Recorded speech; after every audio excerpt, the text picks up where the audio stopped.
বছৰ মানে ল'ৰা ছোৱালীবিলাক স্কুল যাব নোৱাৰে। তাৰপিছত তোমাৰ এনে যাতায়াত বহুত স্কুলটো এইফালে বহুতেই আছে। বিৰাট শাস্তি কৰি আমি আছোঁ মানুহখিনি।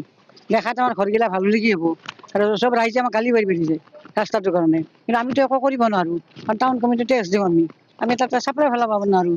যদি ইয়াতো বহুত ভুগিছোঁ, আৰু এতিয়া যদি আমাৰ পাব্লিকৰ কাম হ'ল আমি পইচা তুলি হ'লেও কৰিলোঁ হয়, কিন্তু আমাৰ টাউন কমিটি এইটো কাম কৰিব নিদিয়ে নহয়। কিন্তু বহুত ভিতৰুৱা জেগাত আমি দেখা পাইছোঁ ৰাস্তা বহুত ধুনীয়া, কিন্তু আমাৰতো এতিয়া উপায়ুক্ত কাৰ্যালয়তো আমাৰ কৈয়ে আছে, যোৱা বছৰৰ পৰা আমাৰ ল'ৰাবিলাকো লাগি আছে, কিন্তু আমাৰ এটা একো হেৰি কৰা নাই।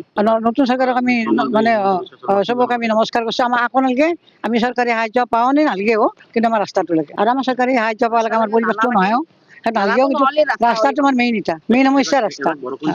আমাৰ এতিয়া এনেকে তুমি এতিয়া হ'বই নোৱাৰা হয়, এনেকে যদি বৰষুণ মাৰিলা হয়, একাঠু পানী হ'লা হয়, আমি গেটত যাবই নোৱাৰোঁ। এই বৰষুণ নহওঁতে যে আহিব বস্তুটো নহ'লে চকৰ পৰা আহিব নোৱাৰা গ'লে যদি সেনেহে নহয়, আমি মহিলাখিনি আগুলি হাতৰ পইচা লৈ আমি ভাল কৰিব লাগিব।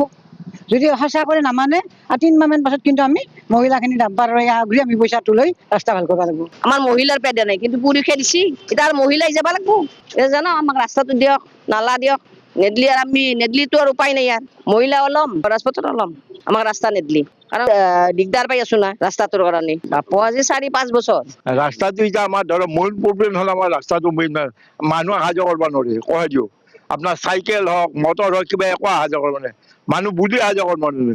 য'ত নেকি আপোনাৰ চেণ্ডেল জোতা পিন্ধি অহা যোৱা কৰিব নোৱাৰে, আৰু ধুনীয়া ৰাস্তাত পানী।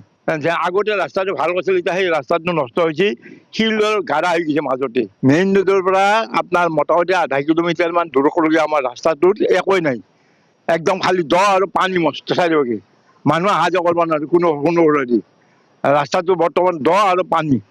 কাৰণ এই নম্বৰ আমাৰ 7 নম্বৰ যিটো বস্তি, 7 নম্বৰ মানুহবিলাক আহিছিল টাউন কমিটিৰ মানুহবিলাক আহি কৈছে যে আপোনালোকৰ এইটো চাই কৰি দিওঁ, কিন্তু আমাৰ মানুহবিলাকৰ সহযোগ নাই কাৰো। ক'ত আমাৰ কালী মন্দিৰটো আছে, আৰু এই পথটোৰে মেগা ফুটলৈকেও যোৱা যায়। একেবাৰে সাংঘাতিক ব্যস্ত, য'ত নেকি 12-14টা ইয়াত ইটা ভাটা আছে। গতিকে বহুখিনি ইয়াত কৰিব লগা আছে, কিন্তু কোনো একো কাম কৰা নাই আজিলৈকে। একো ইয়াত কোনো গুৰুত্বই দিয়া নাই। আচলতে পৌৰসভাক মই জনাইছিলোঁ, নজনা নহয়, তেখেতসকলক মই পৌৰপতিকো কৈছোঁ আৰু উপ পৌৰপতিকো মই কৈছিলোঁ। কোৱাত কৈছে যে এইটো PWDৰ ৰাস্তা হয়, গতিকে আমাৰ ফালৰ পৰা অলপ কৰাত অসুবিধা আছে। কিন্তু এতিয়া কথা হৈছে কি, এতিয়া এনেকে মানুহখিনি আৰু কিমান জীয়াটো ভুগি থাকিব। একাঠু পানী হয় বৰষুণ আহিলে, আজি হয়তো ৰ'দ দিছে, ৰ'দ দিয়াৰ কাৰণে কিছু পানী হয়তো কমি গৈছে। তেখেতৰ ভূমিকাও বৰ মই এটা ভাল পোৱা নাই, কাৰণ তেখেতকো মই বহু কেইবাৰ তেখেতক কৈছোঁ যে এই ৰাস্তাখিনি অন্ততঃ ধৰি দিয়ক, অন্ততঃ মানুহখিনি অহা যোৱাত যাতায়াতৰ যাতে সুবিধাখিনি হয়।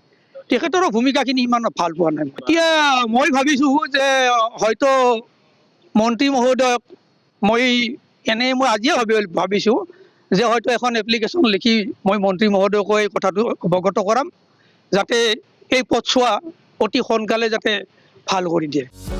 যিকোনো খবৰৰ বাবে যোগাযোগ কৰক আমাৰ এই নম্বৰত 9181 307 221।